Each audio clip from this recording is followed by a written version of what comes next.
Karen is the first one. When the drugs begin to wear off, she finds herself bound to an upright metal bed frame. Her eyes dart around the room and she tries desperately to understand what is happening. She might remember the club and possibly the long drive in the van, but likely little else will come to mind. As she begins to understand her situation, the gag in her mouth prevents her from screaming. Most of her clothes have been removed, but just enough remain so that she can feel the increased sense of vulnerability when they are inevitably removed.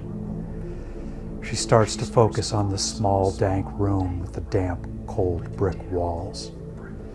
Workers' lights are set up around the room, and all are focused on her, except for one that is set on an empty table. Then she notices the 3 cameras that are pointed at her, and finally on the computer that they all seem to be connected to. Once she focuses, she can see the streaming interface with her video feed and read some of the comments that people are typing into the chat window. Then she begins to struggle against her restraints again until she is exhausted. That is when I enter the room. There is a fantastic mix of emotion in her eyes.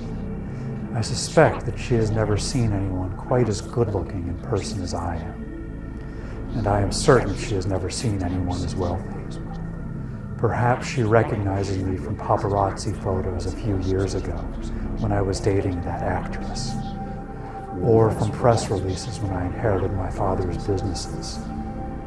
But even if she does recognize me, it will not matter. There will be no repercussions. Even if it all becomes public, I will escape. I am too powerful, rich, and trusted.